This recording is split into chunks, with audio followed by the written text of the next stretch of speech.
Dear friends, today the world of show business is shaken by a series of terrible losses. Unfortunately, none of us are eternal, and it is difficult for all of us to come to terms with the reality that an entire generation of artists is leaving us. The loss of a loved one brings great sorrow and is a significant trial for their family and friends. At the age of 96, an American education activist recognized for her work in early childhood education and advocacy for equitable learning opportunities, Barbara T. Bauman, passed away. She co-founded the Erickson Institute, a leading institution in child development and education, which became instrumental in training educators and researchers. Bauman was known for her focus on addressing educational disparities and improving teacher preparation.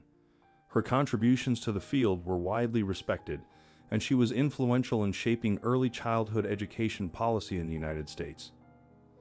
At the age of 73, a Canadian Indigenous lawyer, judge, and politician who made significant contributions to Indigenous rights and justice in Canada, Murray Sinclair, passed away.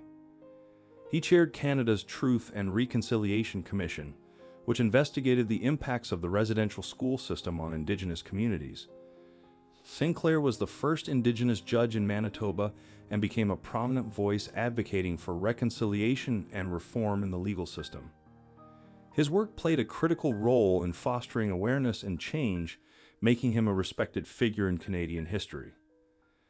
At the age of 95, a Swedish model and beauty queen who became the first ever winner of the Miss World pageant in 1951, Kiki Hakinson, passed away.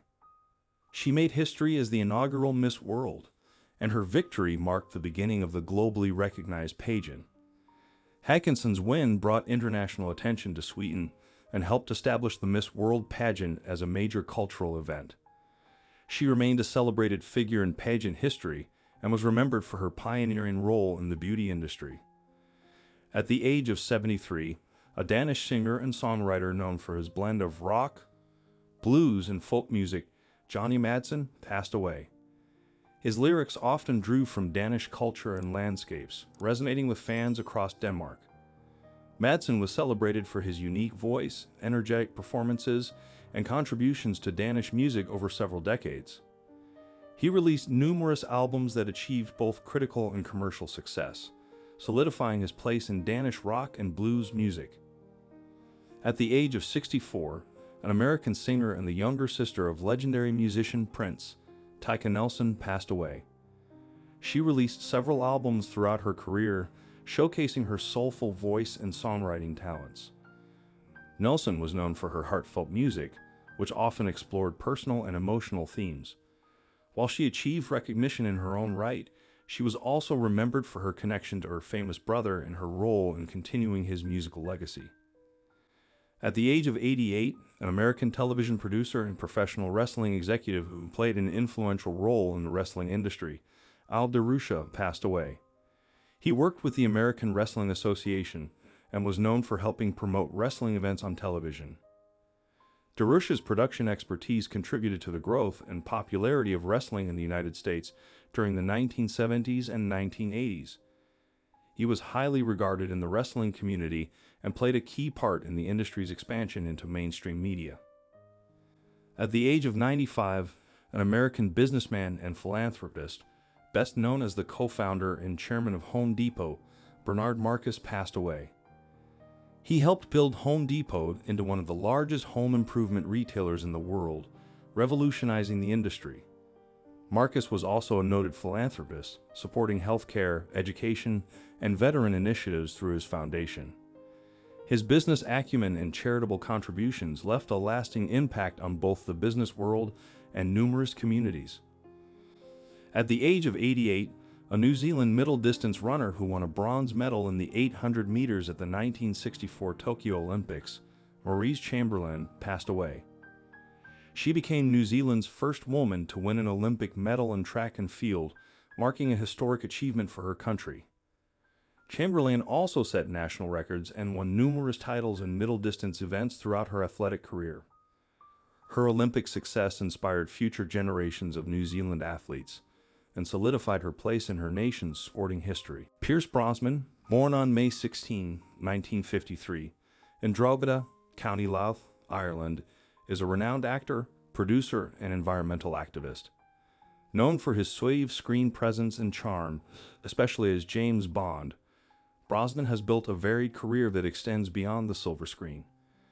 Brosnan's early years were challenging.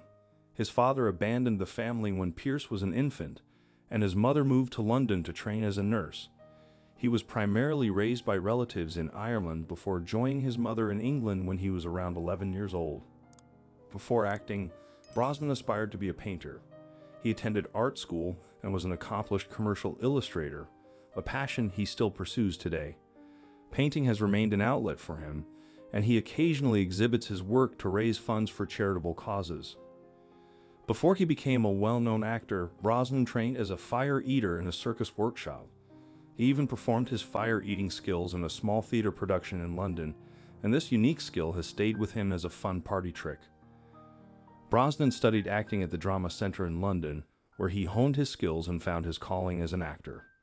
He spent years in the theater before moving to television, which paved the way for his breakout role in Remington Steele. Brosnan became 007 in 1995 with GoldenEye, a role he played until 2002. Known for bringing a sense of sophistication and wit to Bond, he helped revive the franchise with a modern, slightly more emotional touch. He starred in 4 Bond films, solidifying himself as one of the most iconic portrayals of the character. Brosnan married journalist Keely Shea Smith in 2001, and the couple shares a strong bond. He often credits her as his strength and center, and they are known for their enduring relationship in an industry known for its volatility. Brosnan surprised fans by showing off his singing talent in Mamma Mia, that's sequel Mamma Mia, Here We Go Again. Although his singing received mixed reviews, he embraced the role with humor and enthusiasm, and the musical films became huge successes. In 1997, Brosnan received a star on the Hollywood Walk of Fame. The achievement cemented his place in Hollywood and reflected his contributions to film and television over the years. Post-Bond, Brosnan diversified his filmography with varied roles in films like The Matador, where he played a down-and-out hitman, The Ghost Writer as a controversial ex-prime minister, and the comedy The Love Punch. These roles showcased his range and willingness to step out of his comfort zone. Pierce Brosnan has faced significant personal challenges, particularly with the loss of loved ones to illness. He tragically lost his first wife, Cassandra Harris, to ovarian cancer in 1991 after a 4-year battle with the disease. Years later, his adopted daughter, Charlotte, also passed away from the same illness, which deeply affected him and his family. He wishes everyone to take care of their health and look after their loved ones.